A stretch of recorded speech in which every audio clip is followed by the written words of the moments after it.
Erika Kirk has a dark pact with Blake Neff. Blake Neff, always from the moment I saw his weird old face on that weird little live stream on that weird little Charlie Kirk show channel, I knew something wasn't right. I was like, this man kind of gives somebody that if I saw him in a dark alley, I would walk someplace else. I would clutch my pepper spray. I would choose the bear. Something about this man ain't right. And I also just don't like how shifty his eyes get anytime he gets asked about anything. Andrew Colvett seems to dominate all the conversations whenever shit gets real serious, as if the death of their bestie, founder, whatever, is not serious.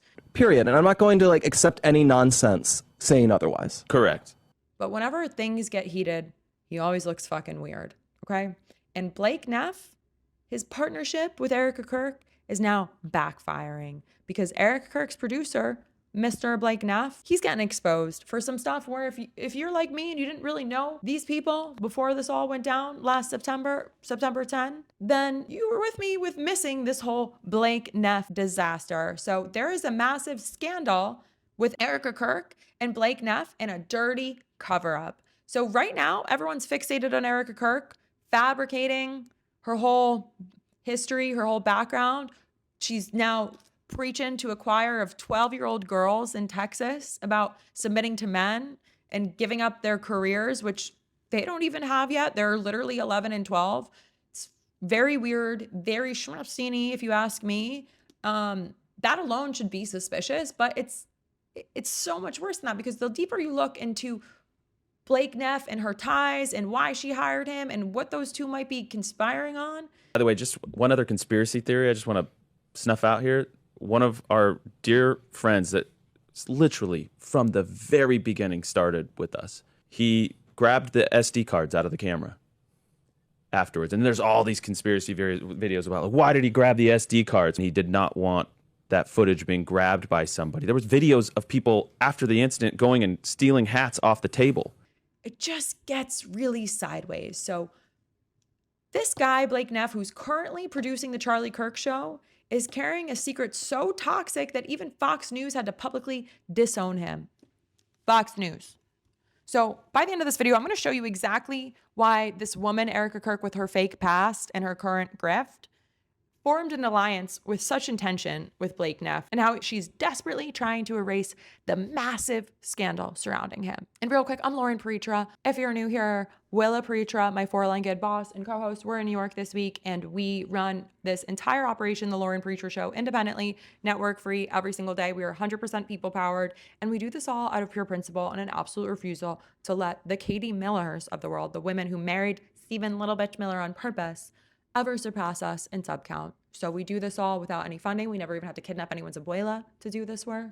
And all we ask of you is to hit that subscribe button. Consider every sub, every follow across Spotify, Apple, YouTube, iHeart, wherever you get your podcast. Consider every action, every comment, 5-star rating, hype, every action as an FU to Katie and Stephen Little Bitch Miller. So, and to Erika Kirk for that matter. So there is an alliance between Erika Kirk and Blake Neff that formed after Charlie's death. If you're going to come for Erika Kirk, you're going to start having to go through me, Blake, and the rest of us, because I'm sick of it. And it's a pretty poorly written cover-up, if you ask me, because right now they want you to believe that Tyler Robinson acted alone, that he was a lone man, and that he pulled off this highly coordinated, very public, very brutal on his own. And that explanation would be easy for those two to swallow, but we're seeing a lot of people come out of the woodwork and say, not possible. And there's a lot of evidence that might state the contrary. We're almost 30 days away from the trial beginning, and it's going to be a trial with cameras in the courts. So it's going to get really interesting really quick. But when you look at Erika Kirk and how quickly she took the wheel of the Charlie Kirk show and Turning Point USA, within days of her husband's graphic, brutal assassination, it just feels like there's something more convenient that they're burying underneath this all. And let's establish the Turning Point USA reality right now. Erika Kirk inherited the throne. She's a CEO now of a massive political empire. She's running the organization into the garbage. And her base is turning on her. Charlie's base is turning on her. A lot of y'all are here because you are Turning Point USA stans who are heartbroken by this. A lot of people are here because you don't like the organization, but you feel for Charlie Kirk. I don't know how I got here personally, other than my deep commitment to justice and calling this shit out. So Blake Neff is currently deeply embedded in Turning Point USA and their media machine. He is the producer of the Charlie Kirk show under Erika Kirk and her new leadership. He literally decides what specific flavor of anger is fed and pumped out every morning. On paper, he might look just like a weird, kind of neck beardy type of gamer bro, living in his parents' basement kind of vibe. But actually, it's so much worse than that. This is where things get really messy. Today's episode is brought to you by Chapter. You know what's super unhinged? The way Medicare works. Like, look, I spent 15 years inside of marketing machines, and I know the difference between a system built to help you and one built to confuse you. Medicare is the second one. Thousands of plans, conflicting information, never-ending spam calls. That's why you need to know about Chapter. Chapter is the only Medicare advisor that compares every plan nationwide. The doctors you like, the medications you take, your priorities. They use it all and they find a plan that actually fits your life. If you've already found the right plan, they'll tell you, and if not, they'll help you switch. Last year, seniors who found new plans with Chapter saved an average of $1,100 on healthcare costs. If you're turning 65 or already on Medicare, call Chapter at 424-292-6476. It's free. It takes under 20 minutes, and that's an express line. Seriously, just do it. 424-292-6476. Neff was comfortable in a media office in a past life, creating segments about national unity. He was spending his free time on an obscure law student message board called AutoAdmit. The platform is famous for being sued over targeted harassment campaigns. And under the pseudonym Charles XII, he spent 5 years treating the internet like his personal dumping ground for the worst thoughts a human brain, a white man's brain could ever produce. And his posts didn't just like feel a little edgy, they didn't just push the envelope. He was mocking Black Americans, he was targeting Asian American students, he threw around racial slurs, he was an active contributor in vulgar, horrible language used about people who were not white, about people of color. Just this week, Neff responded to a thread started by another user in 2018 with the subject line, "Would you let a jet black Congo N-word do LASIK eye surgery on you for 50% off?" Blake Neff wrote, "I wouldn't get LASIK from an Asian for free, so no." He was degrading about the exact demographic groups that his daytime scripts were targeting on cable news. He demonstrated a deep hatred for people of color. And then another piece of the puzzle appears.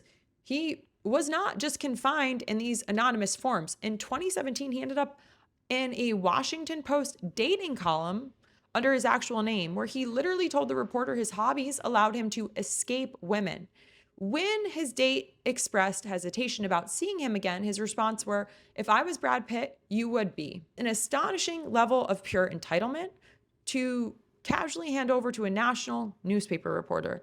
Seems a little controlling. Also kind of like, we know that a lot of times when people are very violent towards women, that they usually display these exact types of characteristics: control, entitlement, a deep rooted, disturbing type of hatred for them, dark web shit. As soon as Fox News found this, his executives fired him on the spot because his conduct was too toxic for their advertisers, too toxic for Fox News.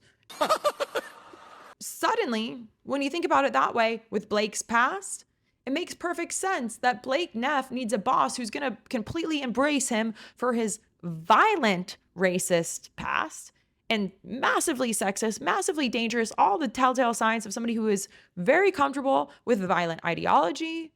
Erika Kirk needed a producer who was going to be right by her side for all of that, and somebody who was equally spineless. So this context makes things pretty dark, if you ask me. Turning Point USA literally lectures to college students, and in Erika Kirk's case, she's currently selling tickets to 11 and 12-year-old girls where she's preaching to them about values and how to grow up.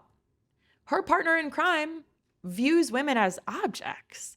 They are coordinating a national media empire together while hiding his massive skeletons, which brings us back to Tyler Robinson. So Erika Kirk and Blake Neff are currently pretty much, if you've been watching this, two of the loudest voices in Turning Point USA and in Charlie Kirk and the Charlie Kirk Show ecosystem. They don't want you to look past the lone narrative. They are pumping out hours of content telling you that a 22-year-old kid with zero military background magically bypassed a massive security detail and did this and left behind a completely perfectly clean paper trail by accident, getting caught with an engraved rifle and detailed Discord history. It's all just very convenient. And they want your eyes fixated on this kid who wrote internet memes and nobody's asking how he got into the building. When you look at who inherited Charlie Kirk's kingdom, it gets weird.